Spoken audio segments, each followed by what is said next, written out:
I was sitting in the first floor lobby aimlessly when I occurred to look in the direction of the elevator. I was shocked to see Sarah and Mark emerge from the elevator, their faces utterly miserable.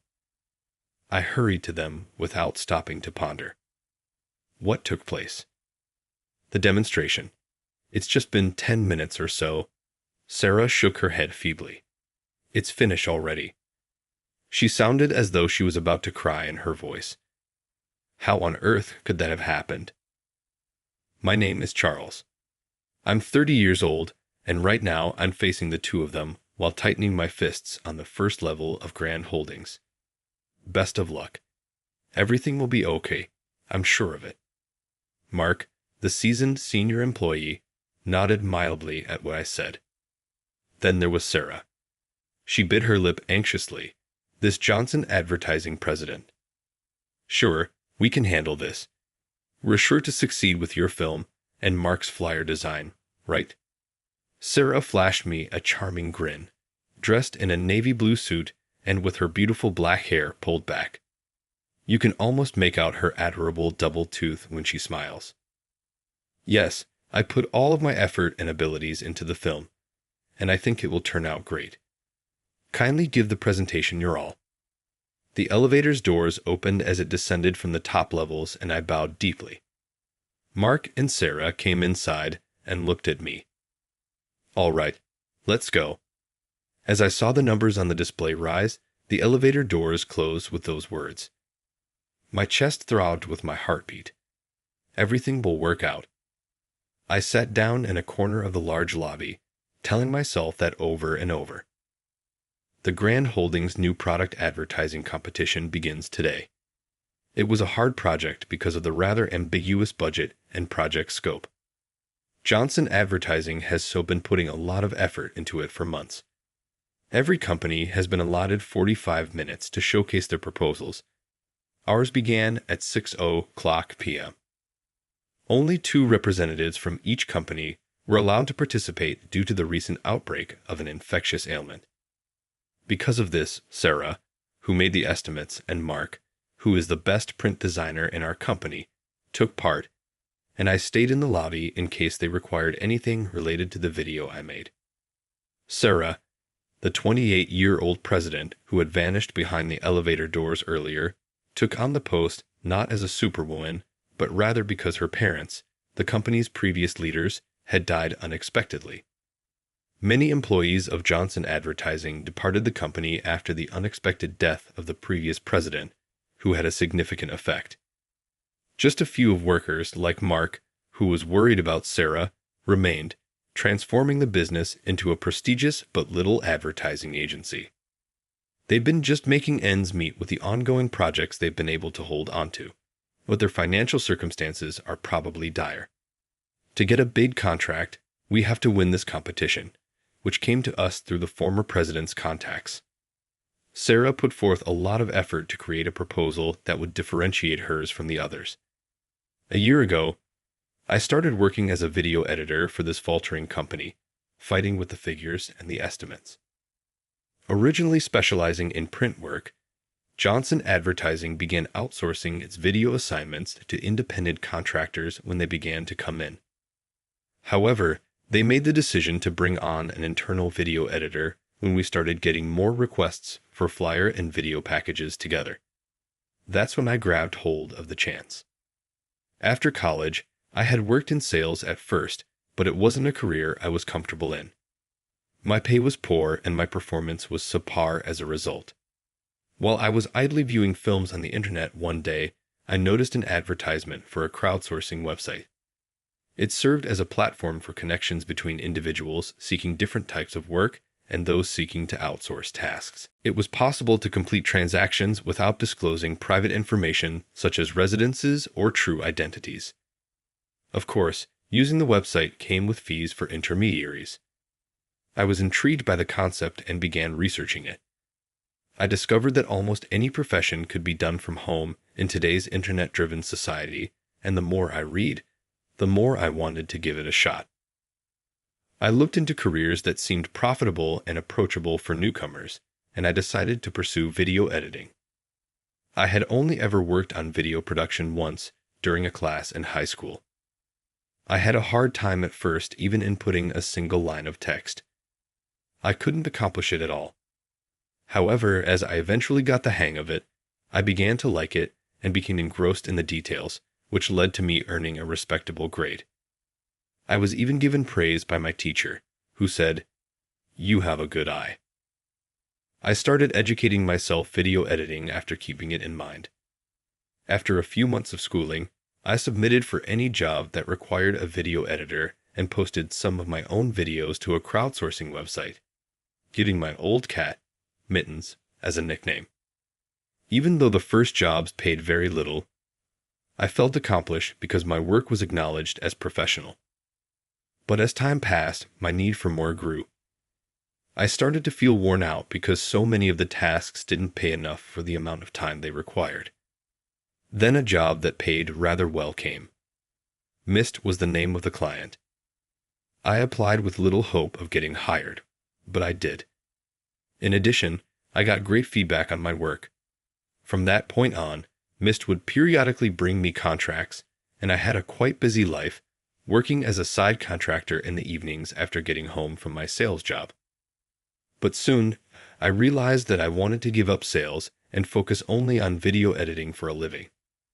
Around that time, I came across Johnson Advertising's urgent job posting for a video editor. I seized the opportunity and submitted my application and a sample of my work. The movies I made for clients gave me greater confidence, but I was hesitant to show them to others, so I made a new video that included all of my existing abilities. When Sarah watched it, her eyes brightened, and that's how I came to have a happy life working as a video editor at Johnson Advertising. I have fully ceased accepting jobs through the crowdsourcing website since I joined the company. Utilizing the abilities I was now devoting to Johnson Advertising for other businesses didn't feel appropriate for some reason. Additionally, there was a chance that those other businesses would eventually turn into competitors. Shortly before that, I got a nice word that they were getting an internal video editor and wouldn't need me anymore. I was positively impressed with the message's thoughtful wording. I thanked them for everything in a similarly considerate note in return. I haven't checked into the crowdsourcing website since. While these ideas were going through my head, I was hoping that Sarah and Mark's presentation would go well. I heard the elevator's arrival on the first floor after what seemed like 10 minutes. I felt that I should at least give them a bow of greeting if it was a representative of the company we were pitching to. To my surprise, Sarah and Mark emerged from the elevator looking utterly miserable as I got up from my chair and turned to face it. I hurried to them without stopping to ponder. What took place? It's barely been 10 minutes or so. Oh, is it now my turn? Sarah shook her head faintly when I asked. It's already over. She sounded as if she was going to cry in her voice. They asked to see the estimate first, and when I showed it to them, they said there's no way we could discuss anything with those numbers. I was furious. How absurd is that? They didn't even bother to look at the flyer or the video, despite though we put so much care and emotion into them. Sarah and Mark both hung their heads at what I said. I apologize.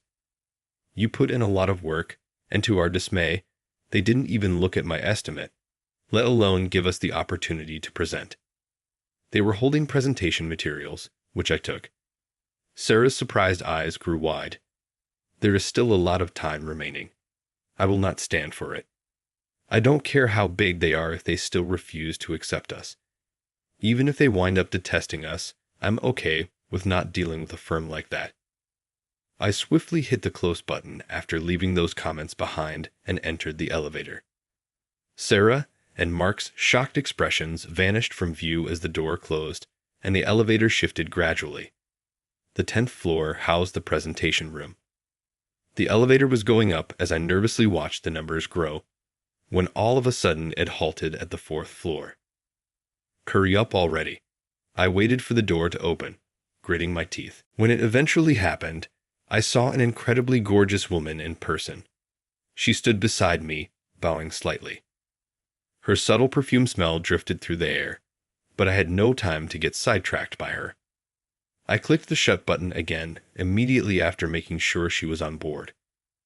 I stared at the floor numbers for a moment before the woman started talking. If you keep shaking like that, the elevator might stop. Her comments forced me to wake up. I became aware that I had been tapping my foot tremblingly on the ground. I said, "Sorry," and stopped squirming right away. She gave a quiet smile.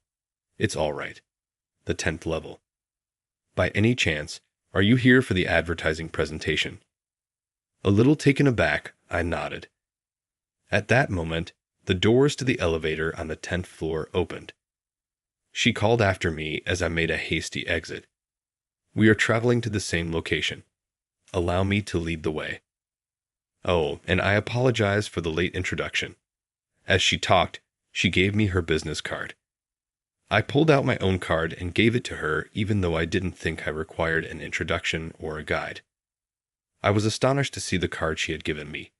The title manager and the phrase marketing department were printed on it. "Manager Sophia?" Surprised, I asked Sophia, and she grinned. "Yes, I thought I'd drop by since it's almost the end of the presentation time." "What do you mean by judging only by the budget without even looking at the content?" I blurted out before she could finish. Sophia's eyes grew wide at what I said. "What do you mean?" I had to reveal the details in a furious tone, remembering Sarah's wounded expression. Sophia's eyes narrowed as I spoke, and she hurried out of the room, leaving me there. I hastened to get behind her. The two guys inside the meeting room, who were finishing up, stared at us in shock when Sophia suddenly burst through the door.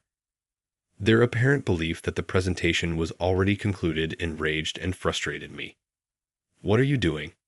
There's still an opportunity." With a smile, the two men replied that it was already done. It seems like they were unaware of my presence. Sophia then turned to face me again and apologized, saying, "I'm sorry, but this is going to be an internal issue. Would you mind waiting outside for a short while?" I gave a nod, and she slammed the heavy door. I attempted to listen, but I was unable to hear anything because the door was so sturdy. I decided to just wait for the door to open once more.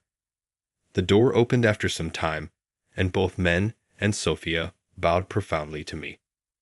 "We really regret any offense we may have caused. Even though you might not want to work for our organization anymore, we would still like to see your presentation if you have the time. How do you feel?" Their courteous apologies surprised me. Obviously.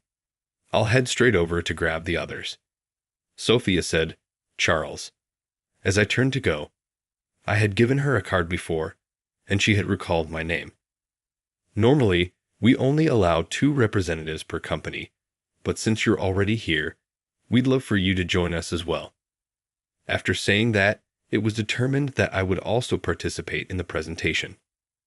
After 5 minutes, Sarah, Mark, and I found ourselves back in the company of Sophia and the 2 men from Grand Holdings.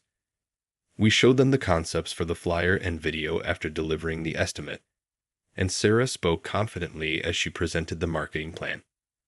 Following the completion of all explanations, we went on to the Q and a period. It was Sophia who spoke first. What was the reasoning behind this estimate? Sarah answered the question. She clarified that they cut the budget as much as they could and did everything they could to set themselves apart from the competitors since they were desperate to win. She happily remarked that Mark and I both worked rapidly, which resulted in a big labor cost reduction. When she mentioned me in her compliments about her efficiency, I felt a little proud of myself. However, Sophia shook her head and sighed. "It's too low." We looked at one another, bewildered by her sudden statements. "Everything you've shown, even the plan, is extraordinarily well done. Our organization would be ridiculed if we awarded this work at this price. It's that excellent." She was very complimentary about the presentation's content, even though she had harsh remarks regarding the price. I was a little perplexed. I regret for the hostility shown by our representatives before, but I understand why they chose not to read the information. When Sophia said that, I furrowed my brow. They didn't even think it was worth looking at because it was so inexpensive. We all widened our eyes in dismay. The two men in charge of the presentation seemed like very capable individuals who had been given this responsibility because of their stellar resumes. They had spent the entire day listening to speeches, so they were likewise worn out. They had concluded in that state that no amount of conversation would matter if the budget didn't correspond. Grand Holdings was searching for solutions that fit within a general idea they had in mind. However, they did not provide us with a budget estimate. No matter how good the presentation was, they subtly indicated solutions that were too costly as being outside of their purview, making it seem like a waste of time. To a certain extent, I could comprehend such mentality. Sophia answered a question I had been having. People tend to believe that if something is too cheap, the quality must also be poor. Sarah was shivering a little next to me. With a focused gaze, Sophia seemed to be emphasizing the importance of not undervaluing your work and not lowering your rates too quickly. Sarah bowed at the firmness of her assertion. The estimate was created by myself. I apologize. I should have known better. We all bent our heads at the same time. I thought I detected a smirk from Sophia. I carefully looked up and saw her gorgeous face with a loving smile. It was a far cry from the furious look she'd worn seconds earlier. We would be inclined to accept this as the final amount, but I want to be respectful of the caliber of your work, particularly the video editing. This is how it ought to be priced. We were shocked when Sophia showed us the figure on her calculator. I suddenly became aware of how little I had been paid for the work I had done on the crowdsourcing website. Sophia giggled a little at our response. We can't declare a winner for the competition just yet, but if we do end up working together, we'll discuss the pricing. As we looked at each other, Sarah, Mark, and I couldn't help but smile. After the presentation, we felt very satisfied and exited Grand Holdings. Sarah buried her face in her hands. The price was too low.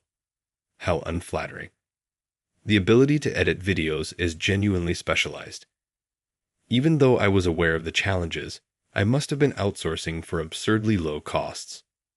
I would like to go back and give Mittens more money. I turned to look at her as soon as she said it. What? What have you just said? Mitten. Sarah's eyes opened in shock at my shout.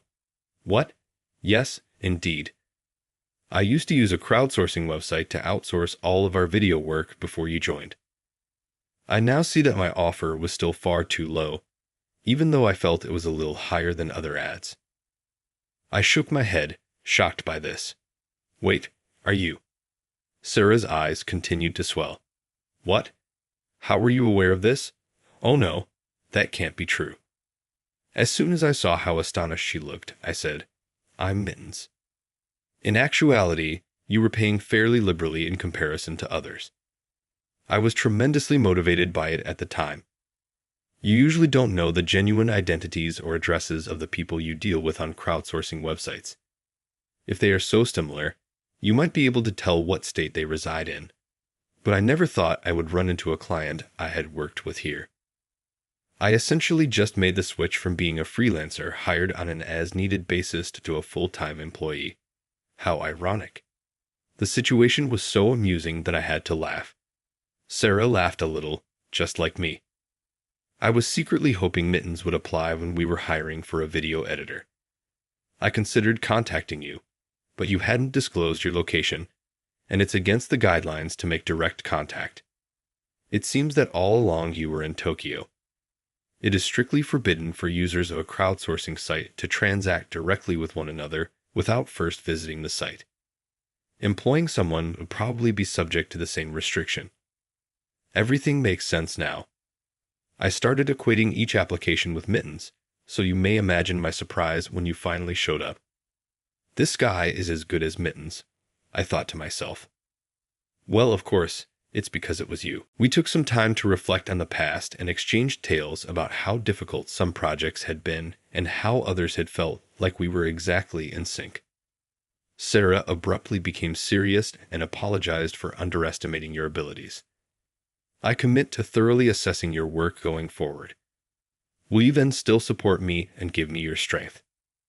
My heart raced to her serious stare. I could sense the reddening of my face. Obviously, I'm excited about it. Sarah gave a nice smile at what I said. Thoughts of how much I loved that smile kept coming to me. I picked up the office phone out of habit a few days later when it called. I heard someone on the other end gently exhale as soon as I introduced myself. I appreciate you answering my call. Sophia from Brand Holdings is here. I wanted to express my gratitude for your time earlier. Sitting up straight, I heard Sophia's voice. So what was the result of the competition?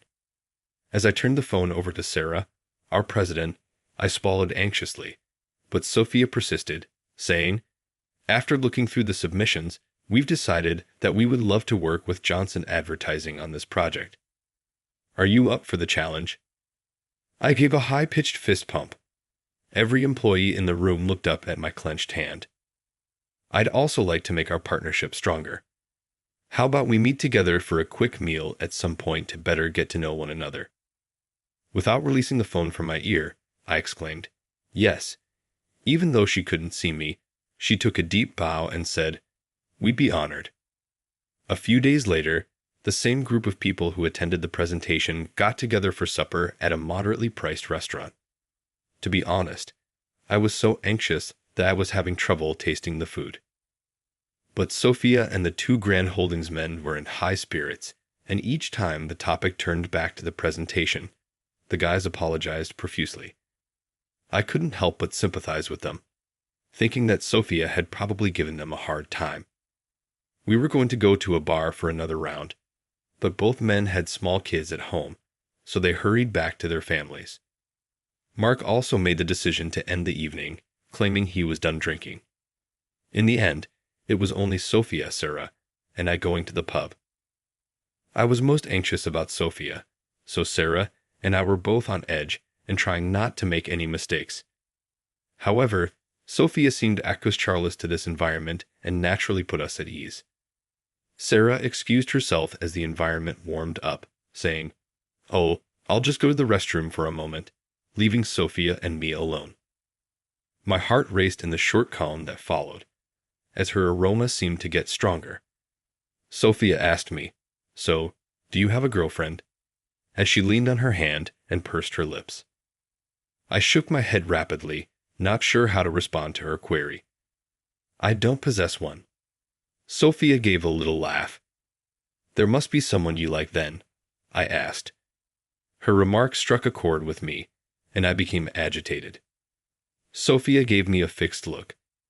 I wish I were that person. I was dumbfounded and stood there looking surprised. Then Sophia started laughing. "I'm not serious. I guess I'll take my leave now, as I don't want to stay where I'm not wanted." As she talked, she took up the check. "No, let's just cover it, please." When I attempted to stop her, Sophia gave me a wink. "From now on, I will be depending on you. Shall we stay in contact, please?" She went away, but then looked back and leaned in close to say, "Don't be surprised if I make a move, okay? If things don't progress with Sarah." Sophia eventually departed from the pub after whispering something to me. With my heart still racing, I went back over the entire conversation with Sophia in my head when Sarah reappeared. She said, "Oh, where's Sophia?" And I was scarcely able to answer. "Oh, she said she decided to go home because she was feeling a little tipsy." Sarah said, "I see," and her expression softened a little. Compared to the stillness with Sophia, a heavier one hovered between us. Well, should we leave too? Sarah made a sudden suggestion, and even though I was taken aback, I immediately agreed. Staying was not necessary. Through the nighttime streets, we strolled slowly in the direction of the station without exchanging words. Our footsteps were the only sound audible. Sarah said, "Earlier, I actually saw something," which caught me off guard. "Observed what?" She forced a grin, but pinched her lips together as I asked uncomfortably. "It appears that you two were enjoying yourselves," she remarked, glancing ahead. "Sophia is quite stunning, isn't she? It's incredible that you have such a strong attraction to someone, Charles." I simply lack the competence in comparison to that. Sarah spoke rapidly. Do you believe Grand Holdings would try to steal your job? I want you to support me at work at the very least. But is that asking for too much? I gave Sarah a quick embrace in the back as she carried on talking. You are the one I love, Sarah. Her shoulders went shaky. What? I spoke softly into her ear. I adore everything about you, including your effortless transition into the presidency, your contagious smile that belies your anxieties, and your endearing grin with your 2 front teeth protruding. I adore everything about it. Not at all. My 2 front teeth. My biggest insecurity is that, when the company starts to bring in more money, I have been intending to get braces. I burst out laughing gently. In any case, I'm relieved that business isn't flourishing. Sarah laughed quietly at my light-hearted remark. Do you really think you want me? Sophia is much more than that. I encircled her tightly in my arms. Sarah, I want you. Sarah gave me a firm handshake. I'm overjoyed. She grinned as she glanced up at me. Let's be partners in life and at work from now on. She gave me the cutest smile I had ever seen, her little double tooth showing. After a few years, Rick, Jake, it's time for lunch. Proceed to cleanse your hands. Our sons Rick and Jake ran out of their room at my call. It was during the middle of the summer break. Elementary school students Jake and Rick were making the most of their break. Thankfully, Lily's kindergarten remained open over the summer, so she didn't have to worry about the break while their younger sister was having her own fun. Sarah and I were married and had a family since then. Our family expanded rapidly, and we were now a 5-member family. I worked from home to take care of things during these extended intervals or when one of the children was ill. For me as the video editor, working from home made more sense than for Sarah, who was fulfilling her role as president of the company. By the time the day was over, I would be home at about 6:00 p.m., Sarah always said. I'll hurry and get dinner ready, as she entered the room, expressing her desire to make dinner herself whenever she could. On the days she could return home on schedule, we waited for her. I had to remove each child from the group as they gathered around her one by one. By now, it was an ordinary sight. Now hurry on. Please be patient for a little while longer. Mom is busy. I led them back to their room so they could clean up. Following that, we followed the same routine. A short dinner, a bath, and a tale read aloud to the kids by Sarah before bed. In the end, it was just the 2 of us. Is it naive to claim that I get to have Sarah all to myself at this point? Regarding Johnson Advertising, Grand Holdings began sending us regular work following that day. This led to numerous other opportunities, and with a workforce that is expanding, the business is today a reliable mid-sized advertising firm that works on a broad range of projects. Sophia, too.